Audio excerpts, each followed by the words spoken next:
Welcome back, everyone. Here's a little story for you to enjoy. Title: Am I the A for refusing to let my stepdaughter move in with us full-time? I've been married to my husband for 6 years, and we have 2 children together, ages 8 and 4. Our youngest has special needs. My husband also has a 12-year-old daughter from a previous relationship. His ex-partner has had primary custody, and my husband sees his daughter on weekends and alternating holidays or birthdays. Recently, my stepdaughter asked if she could come live with us full-time. Her mom has recently moved in with her fiancé and his children, leading to some friction. From what I understand, it's mostly due to new house dynamics, new rules, and having to share a bedroom. My husband didn't give her an immediate answer. He said he'd think about it. When he and I discussed the situation, I expressed several concerns. Firstly, my stepdaughter and our children do not get along.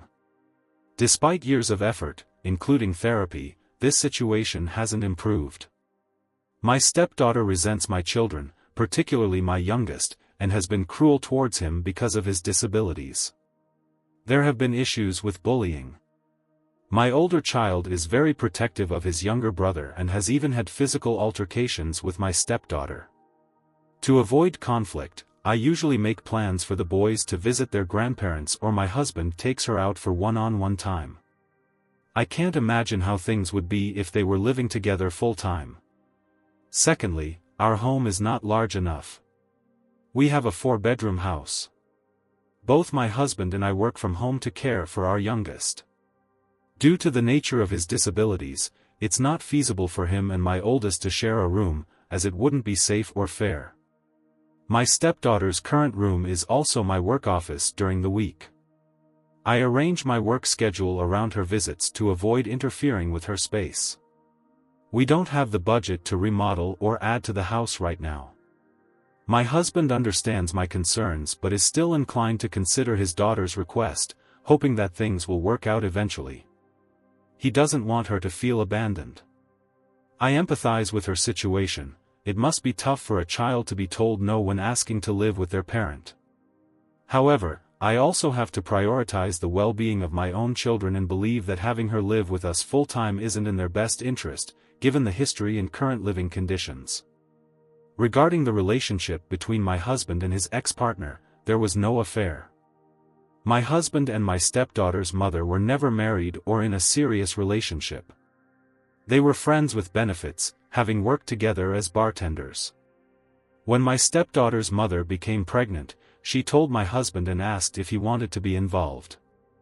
They never lived together, except briefly during the newborn phase to help out. As for my own background, I had my first child before marrying my husband. We were in a long-term relationship when I had a birth control malfunction. After discussing our options, we decided to raise the child together. A few days later, my husband proposed, and we got married when our oldest was 2 years old after taking some time to recover from the birth. Concerning my youngest son's disabilities and the issues with my stepdaughter, my youngest son has both physical and mental disabilities and uses various medical and therapy equipment. My stepdaughter has physically harmed him, such as shoving him out of his wheelchair and pinching him hard enough to leave bruises.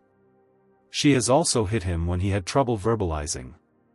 While some might consider this normal sibling behavior, it is alarming enough to me that I believe it's best for my son to have minimal contact with her until these behaviors completely stop.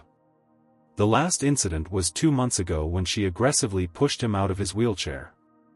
One altercation started when she told my son that his brother wasn't a real person and that she would call the hospital to have him taken away for experiments. My son lost his temper and hit her. He was disciplined, and we had a conversation about protecting his brother and finding an adult for help in such situations. My stepdaughter admitted to my husband that she made these comments. I am not involved in my stepdaughter's therapy, as her mother prefers.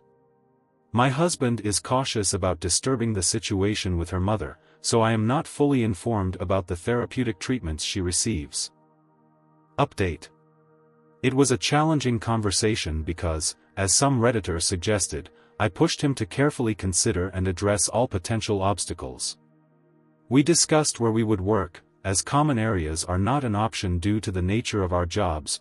My work has specific restrictions, and my husband's job involves some sensitive content that we don't want the children exposed to. We also needed to address how to manage the existing animosity and bullying between the kids. We talked about what consequences would be appropriate and how we would set expectations for my stepdaughter if she were to live with us full-time versus just visiting on weekends. It was important to ensure she understood the day-to-day reality of living here, which might differ from her expectations.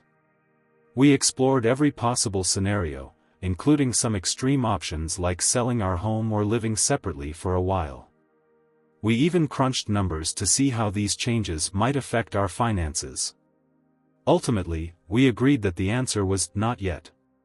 We decided that it would be best to gradually increase the amount of time she spends with us rather than making an immediate switch. Our goal is to work towards making this a possibility in the future. On Friday night, my husband took my stepdaughter out to discuss everything with her. He explained that she wouldn't have her own room for a couple of years because we need to prioritize renovations for our youngest's accessibility needs. He also set clear expectations for what living with us would entail, including chores and responsibilities. Most importantly, they talked about the need for her to improve her relationship and attitude towards her brothers before considering a full-time move. My stepdaughter wasn't thrilled with any of this, but she agreed to work on getting along better with her siblings. On Saturday, I arranged for my parents to watch our sons, and we invited my stepdaughter's mother over to discuss how to increase the time she spends at our home. However, this is where things fell apart. Her mother was adamant against any change in custody, responding with a firm "absolutely not." She took my stepdaughter home early that day. My husband tried to reach out to his daughter on Sunday to see how she was and to suggest a virtual guitar lesson since her mom had cut their visit short. Unfortunately, he received no response. When he called her mother, he was informed that my stepdaughter had lost her phone privileges. So, we are left unsure about what's going on and how to proceed from here. Final update. My husband and his daughter's biological mother never had a formal custody arrangement. However, recent drama and changes made it clear that we needed to establish something formal and court-ordered. So, we consulted an attorney. During this process, we discovered that my husband was not listed on the birth certificate, which led us to arrange for paternity testing. The results confirmed that my husband is not the biological father of his daughter. He is absolutely devastated. He's been spiraling into a deep emotional turmoil, and I feel helpless in easing his pain.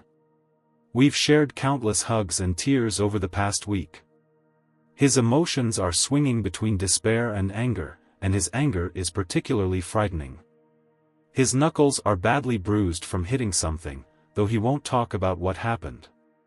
At home, everything feels like it's falling apart. My husband is in no condition to be a father or partner right now. I've sent our oldest child to stay with my sister, but our youngest is having a really tough week with his medical issues. I think he's picking up on the stress and mood in the house. We had to visit the ER last night due to an increase in seizure activity. When I got home, my husband was incredibly drunk. He became belligerent and demanded that we get our sons tested too, without even asking how our youngest was doing. I was furious, but I kept my composure and walked out of the room. I left some Gatorades and aspirin next to him after he passed out. I'm trying to get him in to see a therapist, but so far, I haven't had any success. We haven't informed his daughter or her biological mother yet. We've already missed one of our regular visitations with her, and another is approaching soon, so we need to address that situation quickly. I'm at my breaking point right now. I'm so exhausted and frayed, and I don't know how much longer I can keep things together. I just want off this emotional roller coaster.